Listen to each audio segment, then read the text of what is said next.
Olá, galerinha! Tudo bem com vocês? Aqui é a professora Leneide e hoje a gente vai ter mais uma videoaula. Então, na aulinha de hoje, a gente vai estudar um pouco sobre sucessão ecológica e biomas, certo? A sucessão ecológica é uma coisa maravilhosa, um processo maravilhoso que ocorre na natureza. Tanto pode ocorrer de forma naturalmente, como pode ser estimulada, né, de forma antrópica. Nos processos que a gente chama de recuperação de áreas degradadas. Bom? E aí, o que seria uma sucessão ecológica? É um processo de sucessão ordenada e progressiva de espécies que compõem uma comunidade biológica após catástrofes naturais ou catástrofes antrópicas provocadas pelo homem, certo? Então, nada mais é do que os eventos que vão acontecer após uma perturbação ambiental, tá certo? E à medida que vai se evoluindo, certo? Essa sucessão ela tende a chegar no que a gente chama de clímax, que é onde o ambiente ele vai ter as características semelhantes ao ambiente que existia antes da perturbação, certo? E aí também a gente usa esse termo excese para designar também as primeiras sucessões que acontecem no ambiente e série para designar as sucessões intermediárias.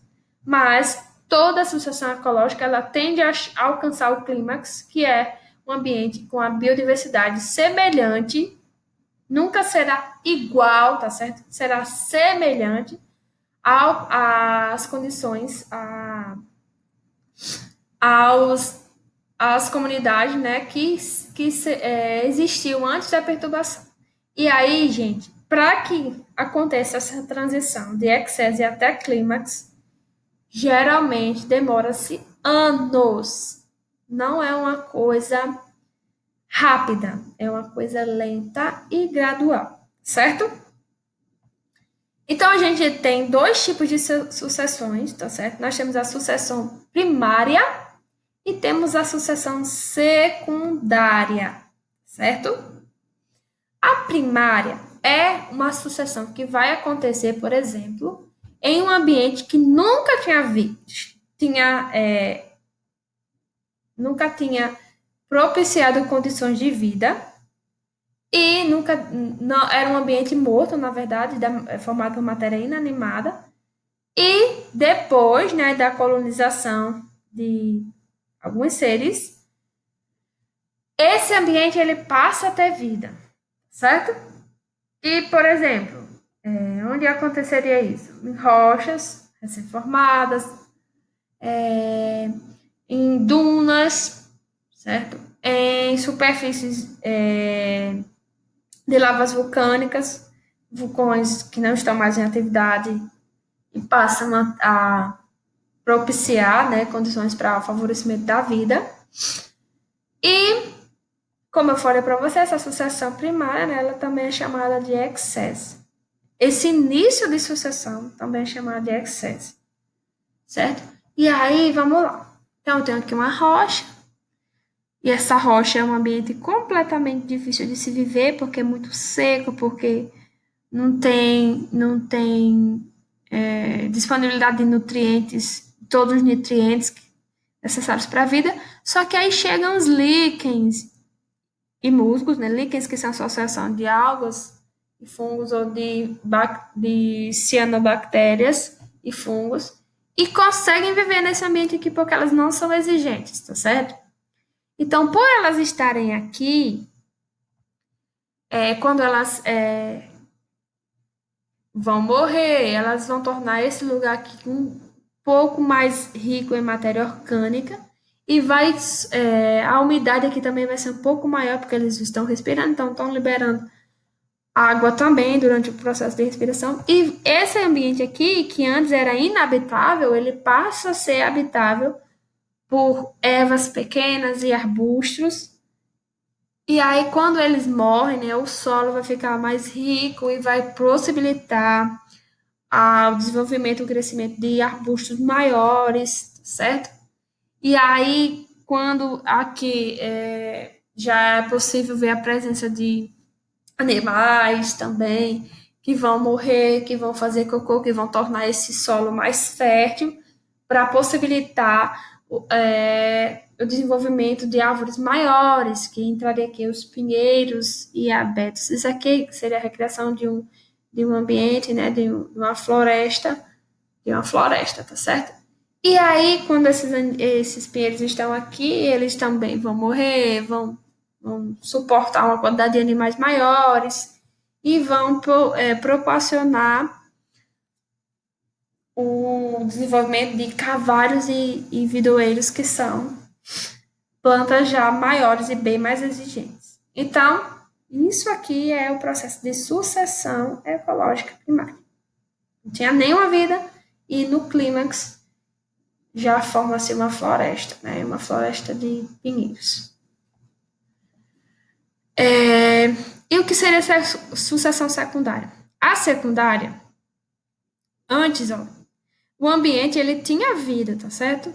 Só que por alguma razão, seja ela natural, por exemplo, um maremoto, ou seja ele antrópico, esse ambiente ele foi destruído, restando só o que a gente consegue observar aqui em B, que foi uma queimada nesse caso, uma destruição antrópica, né? E aí, o processo de sucessão ele vai ocorrer, onde vão aparecer primeiro plantas pequenas, que tenham menos exigência, plantas, líquens, musgos, no caso que é a planta, né, que é a ambriófita, e até que seja possível suportar plantas mais exigentes. Mesmo caso aqui, vão morrer animais, vão morrer plantas, vão morrer fungos que vão tornar esse solo mais rico e à medida que vai havendo essa sucessão, vai aumentando a capacidade do meio de suportar espécies mais complexas. As mudanças elas são mais rápidas, certo? Pois as condições aqui elas são mais favoráveis do que o local onde não existia vida nenhuma. Aqui, por exemplo, as cinzas podem tornar esse solo mais fértil de forma assim meio que instantânea, né? Morreu a microbiota, morreu, mas aqui ainda com certeza resta alguma vida, tá certo? Vai fazer essa sucessão ela ser mais rápida. As condições iniciais, nesse caso, são mais favoráveis do que ambiente onde não haveria vida nenhuma, onde não havia vida nenhuma. A colonização de campos de cultivos, um exemplo. Regiões desflorestadas e áreas destruídas por queimadas. São exemplos de locais onde acontece a sucessão ecológica secundária. E aí, depois de sucessão ecológica, a gente vai falar sobre os biomas. Então, nós temos grandes biomas mundiais, né? Desertos, tundras, taigas, floresta e tundra de montanha, florestas mistas e descidas, florestas tropicais, estepes, savanas, deserto, vegetação mediterrânea, tá certo? E esses biomas, eles têm em comum o quê? O clima, o solo e a fisionomia de sua vegetação. E eles também estão em latitudes coincidentes. Se a gente pega aqui, floresta tropical, certo? Ela vai estar praticamente na mesma latitude, né, essa floresta aqui na África, certo? Floresta tropical africana. Geralmente, elas se situam, por exemplo, aqui, ó, a Trunda, ela vai estar nas mesmas latitudes, tanto aqui na América, né, na América do Norte, como aqui nesse outro lado do Oceano Ártico. E aí, gente, a gente vai começar a estudar desses principais biomas, não vamos estudar todos, vamos estudar os principais. O primeiro deles é a Trunda, que a Trunda, ela é um bioma onde passa por invernos muito rigorosos, Só 3 meses do ano é que a gente consegue ter o que a gente chama de verão. E lá o verão, a temperatura máxima é de 10 graus. O verão, hein? E aqui, ó, durante o inverno ele fica recoberto, né, pela neve. E alguns lugares tem água líquida, certo? Só que, devido ao clima ser a temperatura muito baixa, essa água, ela geralmente fica de forma superficial, tá certo? E aí as plantas, elas sofrem o que a gente chama de seca fisiológica. Tem água, mas elas não conseguem absorver. Por isso, vai ter uma limitação, né, de tamanho e de espécies, que é restrito, no caso, a musgos, que são briófitas, a líquens, aquela associação de algas ou cianobactérias com fungos, gramíneas e arbustos de pequeno porte, certo? E aí, a fauna, ela é bem representada, né, por renas, boi almiscarado, aves aquáticas, pernaltas e insetos que hibernam. Lembrando que essas aves, elas vão migrar para o sul durante os invernos. Outro grande bioma que a gente conhece são as taigas, certo? O clima ele é frio também, só que o verão ele vai ser um pouco mais longo e as temperaturas são um pouco mais altas do que na tundra. E aí a gente tem já é capaz, né, de suportar florestas. E a gente tem as florestas das coníferas, certo? Que tem esse nome nada mais nada menos porque as plantas são em formato de cone. Esse formato de cone ele dificulta o acúmulo de neve, dificulta, mas não impede, né? E as folhas também têm formato de agulha, são folhas que a gente chama de aciculadas, que também é para quando a neve bater, cair, não se acumular no limbo foliar, certo? E aí vai evitar, né, que a folha queime, por exemplo, que a planta perca essas folhas. E aí nós temos como fauna alces, ursos, lobos, raposas, visons, martas, esquilos e aves que também vão migrar no período de inverno. Outro grande bioma que a gente conhece são as florestas temperadas. Ah, essas florestas temperadas são muito fofinhas. Tem as 4 estações bem definidas. Geralmente são plantas decíduas, certo? Que vão perder as folhas no período de outono, verão, aí o outono vão perder as folhas no inverno já estão com as folhas perdidas, né? E na primavera voltam a brotar, certo?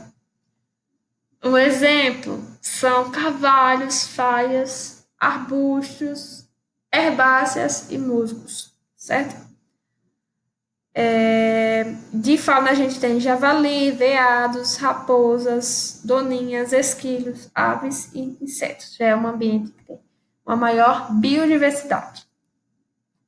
E temos as florestas tropicais, né? Que tem um clima quente e com altos índices de chuva, certo? Nessas florestas tropicais, as estações do ano elas são menos definidas. As folhas elas são perennifólias e latifoliadas. Perennifólias são folhas que nunca vão cair da planta, certo? Na verdade, vão cair, mas não de forma tão brusca, não todas de uma vez, como acontece, por exemplo, nas florestas temperadas. E são latifoliadas, são folhas grossas, largas, tá certo? Nessas florestas tropicais vai haver uma estratificação devido às plantas elas proporcionarem microclimas diferentes e também a estratificação, que a gente chama de estratificação vertical, vai acontecer devido aos níveis de luminosidade que chegam até essas plantas. Então, a gente vai ter plantas rasteiras, a gente vai ter plantas de porte menor e plantas de porte maior e plantas epífitas, que são aquelas que vivem sobre outras plantas. Tudo isso para que haja, que elas consigam, na verdade, absorver a luz do sol, certo? Haja absorção da luz do sol. E nessas florestas também tem uma reciclagem rápida da matéria orgânica, uma grande quantidade de matéria orgânica que a gente chama de humus, que é aquele substrato pretinho que a gente consegue ver aqui embaixo dessas folhas, né, no solo, folhas no solo. E a fauna, ela vai ser rica e variada, né? Tem mamíferos, répteis, anfíbios e inúmeros invertebrados. Outro grande bioma do mundo são as savanas. Confesso que eu tenho muita vontade de conhecer esse bioma, não conheço. Ainda, mas tenho vontade de ver esses baobás na África. E aí é caracterizado pela baixa umidade, tá certo? Tem árvores de pequeno porte e arbustos. E consegue suportar, né, herbívoros e carnívoros de grande porte. Leões, zebras, girafas, rinocerontes, tá certo? E tem também uma grande diversidade de aves. Outro grande bioma são as pradarias, que são marcadas por períodos de seca, certo? Então a biodiversidade aqui já é bem menor. Comporta principalmente gramíneas, que são plantinhas que a gente chama de plantas rasteiras, no caso de pequeno porte, na verdade. No caso, por exemplo, de gramínea, arroz, capim, tá certo? E tem como fauna roedores, lobos, coiotes e raposas. E aí nós temos outro grande bioma do mundo, os desertos, que é característico por uma vegetação de pouca umidade. Tem gramíneas e pequenos arbustos. E nós temos as cactáceas. São plantas. Posso passar o dia todo aqui falando sobre cactáceas, porque eu amo cactáceas. Na verdade, é as plantas de jacatini, que a gente vai falar mais na frente. Mas as cactáceas, elas são fantásticas, porque elas têm estruturas, né? Primeiro que não tem folha, a folha é reduzida a espinho, para evitar a perda d'água. Quanto maior a folha, mais água eu vou perder durante a evapotranspiração. E essas cactáceas, elas também têm a capacidade de acumular água. E como fauna, a gente tem insetos, pequenos roedores, répteis e entre outros. Agora a gente já vai falar um pouco sobre os domínios morfoclimáticos e biomas do Brasil. Absaber, ele dividiu, né, os biomas brasileiros em 6 domínios, tá certo? E o primeiro domínio que a gente vai ver é o domínio amazônico, tá certo? Que tem como característica uma pluviosidade alta, certo? Que é em torno de 1.800 milímetros anuais e temperaturas que variam entre 25 e 26 graus Celsius. Representantes dessas espécies de plantas, nós temos as seringueiras, plantas epífitas, que são aquelas que crescem em cima de outras plantas, como bromélias e orquídeas, macrófitas aquáticas, que são essas plantas aqui, como a Vitória regia, né, que o diâmetro pode chegar a 2,5 metros. Queria ser essa mulher, menos, mas queria estar mais natural, né? Sem esse plástico aqui, com roupas mais propícias, na verdade. E aí, como atividade econômica, nós temos também a produção da obtenção do látex da seringueira, né? Que é utilizada para fazer borrachas, preservativos e etc. E aqui é o local, né? A floresta amazônica, o domínio amazônico é o bioma que tem a maior biodiversidade entre os biomas brasileiros e também é o maior bioma brasileiro, tá certo? Eu também queria muito conhecer, ainda não conheço. Fiquem ricos e chamem a tia para viajar com vocês. A tia e a família dela, né? E aí, tô brincando, gente, vamos lá. Nós temos outro domínio morfoclimático, que é o que a gente chama de domínio dos mares de morros, ou domínio atlântico, floresta atlântica, que ela é situada entre montanhas e planícies costeiras. Grande diferença entre, bem parecido com o domínio amazônico, mas tem essa grande diferença, que é a localização, né? Está mais para montanhas e planícies costeiras, né? Vem aqui do Brasil, desde o Rio Grande do Norte até o Rio Grande do Sul. A vegetação é formada por folhas largas e perenes, não vão ser perdidas, né? Durante o inverno ou durante o outono, na verdade. E tem uma grande diversidade de epífitas e bromélias. Na verdade, as bromélias elas podem ser epífitas, né? E tem uma grande diversidade de orquídeas também, certo? Esse bioma ele foi o mais devastado. Seria mais ou menos o bioma original, certo?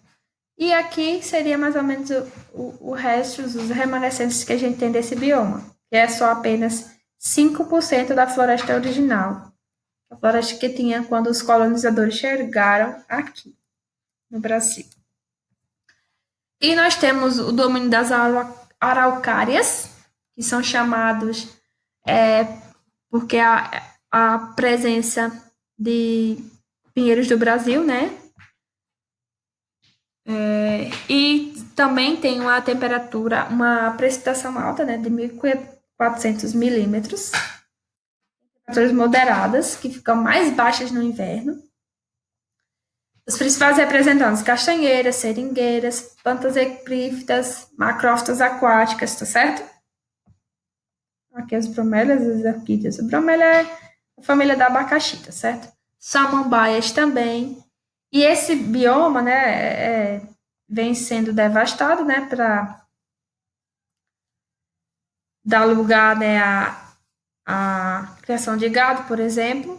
E aqui as samambaias, ó, elas são desmatadas, né, pegam suas raízes para confeccionar vasos, que são chamados de xaxim, que são vasos para cultivo de orquídeas, tá certo? Geralmente usados. E aí vai matar, né? Samambaias, você tira a raiz e mata a planta. Ok? Outro domínio morfoclimático, nós temos o domínio dos cerrados. Também é um bioma. A gente já vê um pouco, né? Na Caatinga tem um pouco de cerrado também, transição. Mas é um bioma também que tem uma enorme biodiversidade, tá certo? As precipitações lá são em torno de 1.100 a 2.000 milímetros e temperaturas em torno de 26 graus. É o segundo maior bioma brasileiro e já tem 40% de devastação, tá certo? Principalmente para dar lugar à criação de gado, a monocultivos, como o cultivo de soja, certo? E essa vegetação ela é caracterizada por árvores, arbustos e gramíneas, também gramíneas estão presentes, e já são adaptados ao fogo, porque em épocas do ano onde a umidade relativa do ar fica muito baixa e há incêndios naturais e também incêndios provocados pelo homem, né? E também tem como essa vegetação também ela é muito caracterizada pelos minerais que tem no solo. Essa região também passa por problemas com excesso de alumínio e essas plantas elas têm caule retorcido, certo? Porque o alumínio ele é fitotóxico para as plantas. Fitotóxico. Então já automaticamente é para as plantas. Tóxico para as plantas. Outro domínio morfoclimático que a gente tem são as pradarias. Tem uma precipitação de 500 a 1.000 milímetros, uma temperatura média de 12 graus no inverno e de 21,5 graus no verão. Predominância de gramíneas, certo? Gramíneas, elas estão praticamente em todos os biomas, porque elas têm a capacidade, né, de colonizar ambientes recém-perturbados, elas têm uma exigência nutricional baixa e podem ser chamadas de plantas pioneiras, que eu vou falar para vocês mais na frente. E grande parte da vegetação desse bioma, né, ela foi destruída para dar lugar às cultiváveis, como vocês podem ver aqui, ó. Okay? E nós temos o domínio das caatingas, que é o domínio que tem mais amplo, que tem essas plantas que são lindas e tem uma resiliência impressionante, incrível, tá certo? Aqui a gente sofre, né, com a de água disponível, na verdade, 500 a 700 milímetros por ano. E essas, em algumas épocas do ano, essas chuvas elas não aparecem, são bem mal distribuídas e a temperatura não vai em torno de 24 a 26 graus. Só que aí a gente também sofre interferência, né, de ventos fortes e secos que vão contribuir para a desidratação das plantas, né? E nossa, ocupa 10% do território brasileiro e a vegetação é o que a gente chama de vegetação xerófila, certo? Essas plantas elas vão perder as folhas, né, durante a estação seca e dão a essas plantas o aspecto esbranquiçado, por isso que ela é chamada de caatinga, que é mata branca. Algumas apresentam folhas modificadas em espinhos, para evitar, né, a perda d'água, como eu já falei. Os caules, eles podem armazenar água, como cactáceos da barriguda. São também impermeáveis. Todas as estratégias que essas plantas têm, geralmente estão relacionadas a evitar a perda d'água e evitar também a herbivoria, certo? E nós temos também algumas plantas que, mesmo com a seca, conseguem se manter verdes, né? Durante todo o ano, que é no caso o juazeiro. A gente vê, né? Tudo seco, que não está morto, estão apenas como se fossem hibernando, até que as condições fiquem novamente favoráveis e elas emitam suas folhas, suas flores e, posteriormente, seus frutos. Ou no caso das herbáceas, né, que são essas que ficam no chão, mais rasteirinhas, elas liberam, completam todo o ciclo no período da chuva, liberam suas sementes no solo, morrem, e aí quando vem as primeiras chuvas, elas germinam, conseguem crescer de forma rápida, produzir flores, frutos, sementes e voltam novamente o ciclo, né? Esperando a próxima estação chuvosa para recomeçar todo esse ciclo. E são plantas fantásticas, como eu disse para vocês, poderia passar o ano todo falando aqui sobre o mandacaru, né, que estudei durante a tese, mas a gente precisa concluir. Então vamos deixar para as próximas aulas. E aí a gente tem também biomas que a gente chama de biomas de transição. Nesse caso aí a gente tem as florestas de cocais, né, que tem uma precipitação de 1.500 até 2.200 milímetros, temperaturas chegam a torno de 26 graus. Solo muito úmido durante todo o ano, devido, né, ao lençol freático dessas florestas serem rasos. Certo? Nós temos o babaçu, né, que é utilizado para produção de cosméticos, para produção de sorvetes, de polpas e etc. Atividade econômica. Outro bioma de transição, né, entre a água salgada, entre a água do mar e os ambientes ducícolas, ambientes de água doce, nós temos o manguezal, que é um bioma litorâneo, encontrado nas desembocaduras de rios e em áreas protegidas da ação direta do mar, que tem um solo lodoso e salgado, são altamente produtivos, né, faz com que o local para a alimentação de várias espécies marinhas e, consequentemente, para os seres humanos, né, aquele caranguejo e crustáceos, entre outros, né, que servem para a nossa alimentação. As espécies comumente são mangue bravo, mangue manso e algumas espécies do gênero Avicennia. E essas plantas têm adaptações que são raízes pneumatóforas, que tem esse nome porque ajudam as raízes a respirar, certo? Elas são, tipo, fora do solo, né? São aéreas. E por quê? Por que ajuda a respirar? Porque aqui é um pântano completamente de ambiente salgado, né? Que a quantidade de oxigênio é bem baixa, muito lodoso, certo?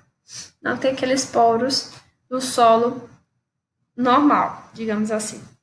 E aí também, além desses pneumatóforos, nós temos também que são as furinhas, que ajudam as raízes a respirar.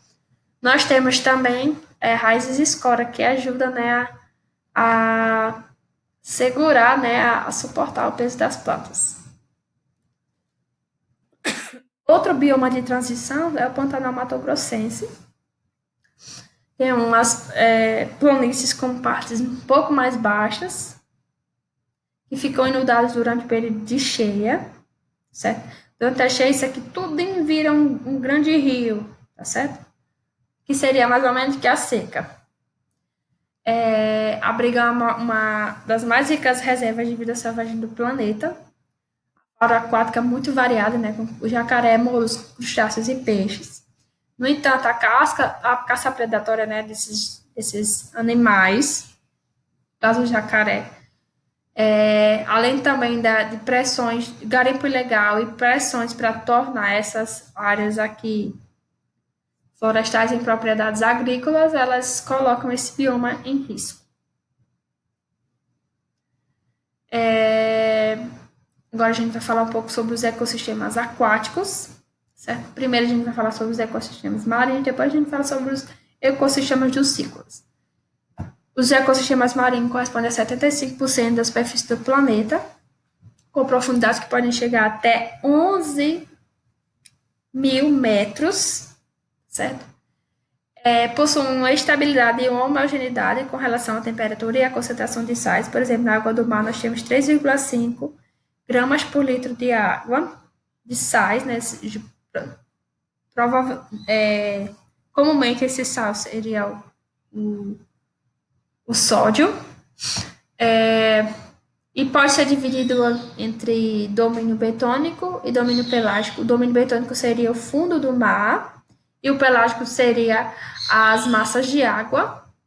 E também pode ser classificado com relação à quantidade de luz que entra no ambiente. Seria a zona fótica, onde a luz ela consegue incidir, tá certo?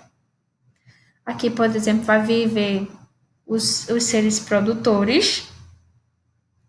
E nós temos a zona afótica, que é a região onde não há a presença de luz, tá certo? E geralmente não vai ter produtores que são seres fotossintetizados. Os ecossistemas marinhos eles também podem ser divididos em 3 regiões conforme profundidade em que se encontram, e a gente tem a região batial, que é de 200, depois a região fótica, certo? A fótica aqui em cima, e aqui de 200 a 2.000 metros de profundidade, nós temos a região batial, que é águas frias, né? Tem lá muitas águas frias e tem uma fauna relativamente pobre. Após a região batial, nós temos a região abissal, que é de 200 a 600 metros de profundidade, né? Varia, né? Aqui está 500, mas varia. Poucas espécies de organismos e algumas dessas espécies ela apresentam o que a gente chama de bioluminescência. Já viu o peixezinho que tem uma luzinha para frente, que ele fica com a luzinha acesa. Aí quando vem as presas, né, os peixes menores, ele consegue predá-los.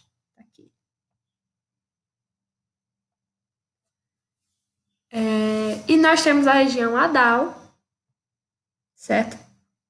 Que é de 600 até 11.000 metros de profundidade, que tem uma fauna pouco conhecida, né? Porque região de difícil acesso, a pressão muito grande, tá certo? E essa fauna é restrita, né, a moluscos e a esponjas. Os ecossistemas marinhos, eles também podem ser divididos em plâncton, bêntos e néctaros.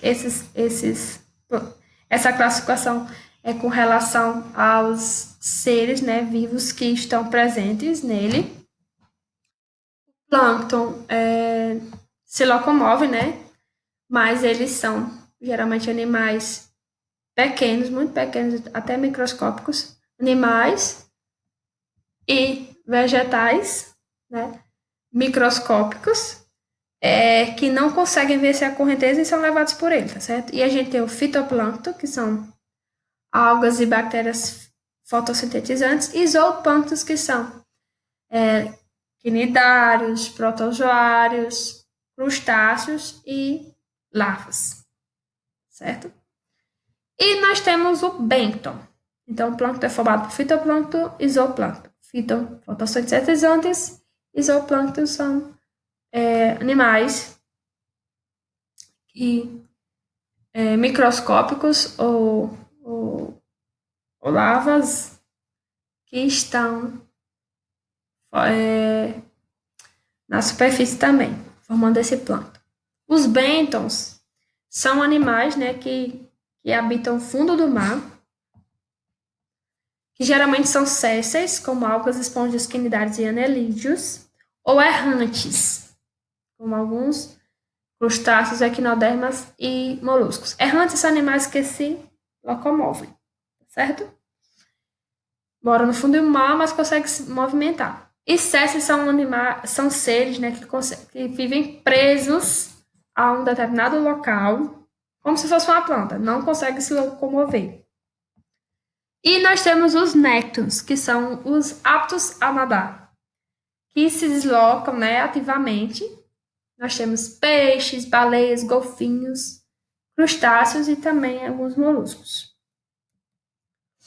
E aí a gente vai agora para os ecossistemas aquáticos de água doce, ou também chamados de dulcícolas, que são classificados quanto a água ficar parada, como lagoas, lagos e charcos. Charco seria como se fosse um lago temporário, que é formado, né, em decorrência das chuvas, certo? E quanto ao movimento da água em rios, riachos e corredeiras. Geralmente, né, os ecossistemas de água doce e de água parada, eles apresentam a maior diversidade. Tem como produtores macrófitas aquáticas e fitoplâncton. Macrófitas aquáticas são plantas aquáticas. A gente consegue visualizar, diferente do fitoplâncton, que é microscópio. Zooplâncton, né, que também fazem parte do plâncton, né, e de peixes que vão se alimentar dos zooplânctons, que se alimentam dos produtores. Já a água em movimento, né, apresenta pouco plâncton. Algumas algas vão ser fixadas, né, em rochas. Apresenta também moluscos, insetos e peixes, tá certo? Mas é um ecossistema com diversidade bem mais pobre do que os ecossistemas de água parada.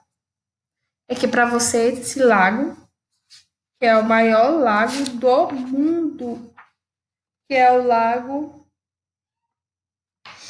que está na África, que é o lago Tanganica, certo? Aqui é uma foto fornecida pela NASA, que seria o nosso planeta Terra, e aqui é o lago enorme.